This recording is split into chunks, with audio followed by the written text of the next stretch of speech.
খুব সুন্দর বড় হয়েছে দেখো।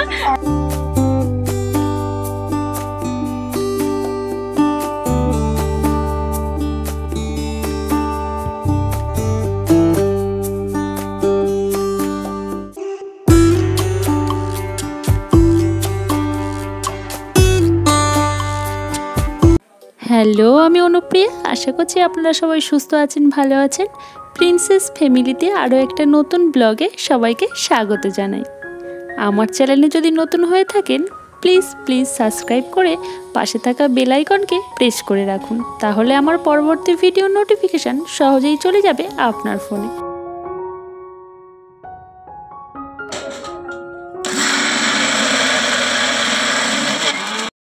কাল রাতে মা অনেকটা পরিমাণ ডাল ভিজিয়ে রেখেছিল, আর আজকের সকাল সকালে উঠে আমি সেই ডালগুলোকে পেস্ট করতে বসে গেছি।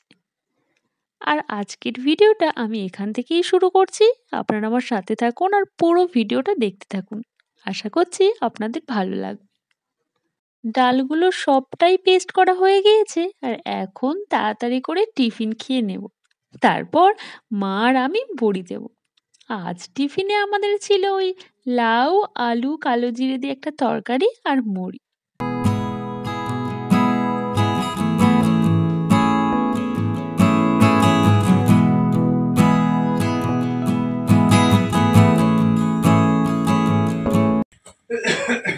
এটা কতক্ষণ ধরে ফেনাতে হবে?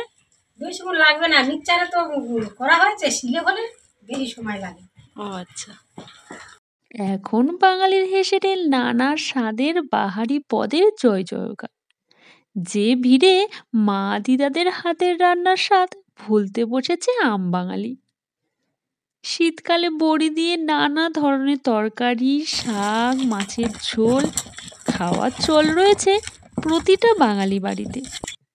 তবে এখন তো বাড়িতে বাড়িতেও বড়ি দেওয়ার চল উঠেই গেছে, তাই ভরসা সেই কেনা বড়িতেই। আজ আমি আর মা দুজনেই বড়ি দেব এই কলা পাতার মধ্যে, তাই মা তো কলা পাতা কাটতে চলে এসেছে।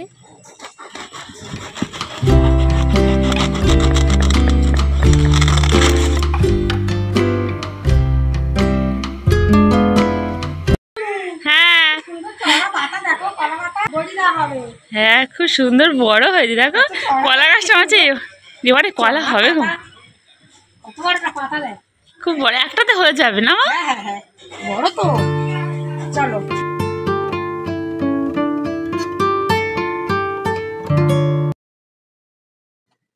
প্রতিটি বাঙালির রান্নাঘরে দারুণ জনপ্রিয় এই বড়ি। খুবই ঘরোয়া একটি খাদ্য উপকরণ। এছাড়াও বাংলার লোকশিল্পের মধ্যে অন্যতম হলো বড়ি শিল্প। প্রাচীনকাল থেকেই শুক্তো, ডাঁটা, পোস্ততে বড়ির ব্যবহার হচ্ছে। তবে শাক থেকে চিংড়ি মাছ, বড়ির গুণে বদলে যায় রান্নার স্বাদ।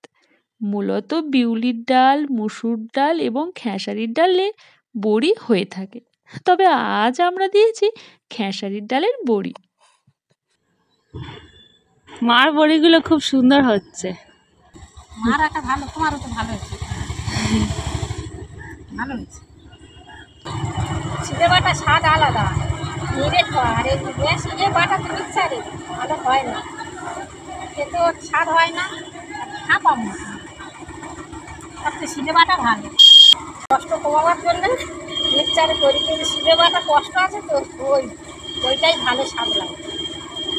ওই জন্য তো সবাই আগে শিলে বেটেই করতো। আগের দিনে প্রতিটা জিনিসের স্বাদ তো ওই জন্য ছিল।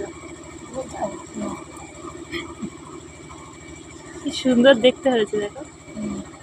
না দিয়ে দাও, দিয়ে দাও। আমরা তাকাতেই পাচ্ছি না।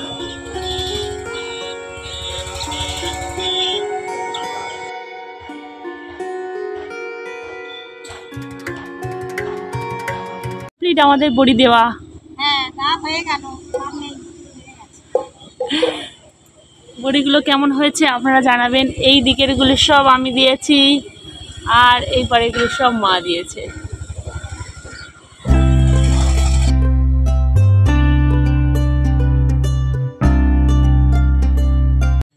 কি মুখটু কেমন করে আসছো? কি মাছ কিনেছো? এটা হচ্ছে ম্যাগরেল মাছ বানানো। চলো আমি দেখবো। কপি এনেছো? আর কি এনেছো?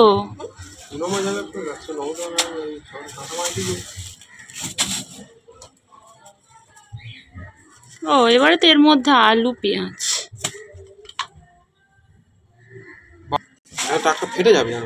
এটাকে কি মাছ বলে গো? আজ বাজার থেকে এনেছি ম্যাকরেল মাছ। এই মাছটা সবসময় জানেন পাওয়া যায় না, তবে মাছটা খেতে খুব ভালো। বিশেষ করে আমার মতো যারা কাঁটা খেতে পছন্দ করেন না তাদের জন্য তো খুবই ভালো। কি হলো?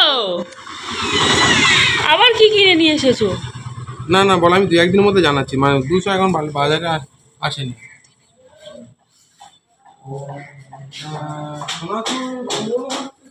ওমা পালং শাক এনেছে। হাজবেন্ড তো একবার বাজার থেকে চলে এসেছিল, আবার মা পালং শাক আনতে বলায় আবার বাজার গিয়েছিল। আর এখন তো বাজার থেকে পালং শাক আর এই চিংড়ি মাছ নিয়ে এসেছে। মা মা ততক্ষণে সবজিগুলো কাটছিল, আর অন্যদিকে আমি সেই মাছগুলোকে কেটে পরিষ্কার করে নিয়ে ততক্ষণে রান্নাটাও বসিয়ে দিয়েছিলাম। জানেন, আমাদের অত্যন্ত প্রিয় একটি পদ পাঁচমিশালি তরকারি বা চচ্চড়ি। আপনারা লক্ষ্য করে থাকবেন আমাদের প্রায় দিনের রান্নাতে একটা পাঁচমিশালি তরকারি থাকেই। আর এখন তো শীতের মরশুম শুরু, আর এখন তো পালং শাক, ফুলকপি, বাঁধাকপি, বিভিন্ন সবজি। আর বাবা বলে পালং শাকের মধ্যে অনেক প্রয়োজনীয় পুষ্টি রয়েছে। যখন এই পালং শাকের চচ্চড়িতে আলু, বেগুন, শিম, কুমড়ো মিশে যায় তখন এটি আরো স্বাস্থ্যকর হয়ে ওঠে। কি করছো?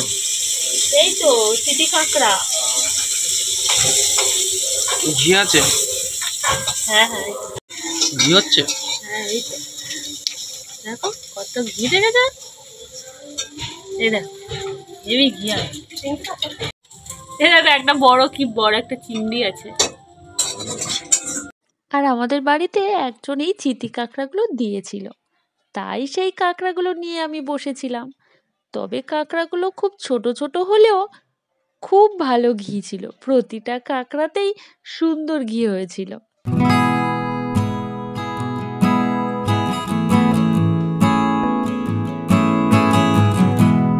আর এখন তো আমাদের স্নান হয়ে গিয়েছে, এখন চলে এসেছি খাবার টেবিলে। আজ দুপুরে আমাদের খাবার মেনুতে ছিল কাঁকড়ার ঝাল, ডালের বড়া, আর ছিল ওই চিংড়ি মাছ দিয়ে একটা পাঁচমিশালি সবজি, আর ফুলকপি আলু দিয়ে এই ম্যাকরেল মাছের ঝোল।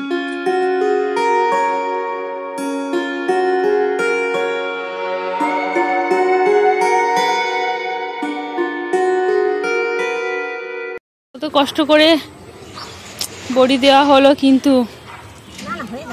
রোদটা ভালো নেই। দুপুরে ভাত খাওয়ার পর মা আর আমি চলে গেলাম সেই বড়িগুলো দেখতে। তবে মনটা খুব খারাপ হচ্ছিল, এত কষ্ট করে বড়ি দিলাম, রোদটা তেমন ভালো নেই, হঠাৎ আকাশটা মেঘলা হয়ে গেছে। তাই মা আর আমি সেগুলোকে কলা পাতা থেকে তুলে পেপারে করে দিচ্ছিলাম। মা বলল এতে নাকি বড়িটা ভালো রোদ পাবে। আমার ভিডিও যদি আপনাদের ভালো লাগে অবশ্যই লাইক করে দেবেন, বন্ধুদের কাছে শেয়ার করবেন, আর ভিডিওটা কেমন লাগলো জানাবেন। আর আমার চ্যানেলে আপনারা যারা নতুন আছেন বা এখনও সাবস্ক্রাইব করেননি প্লিজ প্লিজ সাবস্ক্রাইব করে আমার পাশে থাকবেন। আর সন্ধ্যায় হাজবেন্ড আর আমি দুজন বেরিয়েছিলাম একটা স্মার্ট ঘড়ি কেনার জন্য। তবে অনেক দোকান ঘুরে ঘুরে এই দাদার দোকানে এসে তবে আমার পছন্দ হলো। আমার জীবনে প্রথম ঘড়ি জানেন, আমি যখন মাধ্যমিক পরীক্ষা দিই বাবা কিনে দিয়েছিল টাইটানের ঘড়ি, আর সেটা তো আমার ভীষণ পছন্দের ছিল। কিন্তু দুঃখের বিষয় এই যে সেই ঘড়িটা আমি ট্রেনের মধ্যে হারিয়ে ফেলেছি। ঘড়িটা কেমন হয়েছে আপনারা কিন্তু অবশ্যই জানাবেন। আজ তাহলে আসি, দেখা হবে খুব তাড়াতাড়ি পরবর্তী একটি নতুন ভিডিওতে। আপনারা সবাই সুস্থ থাকবেন, ভালো থাকবেন।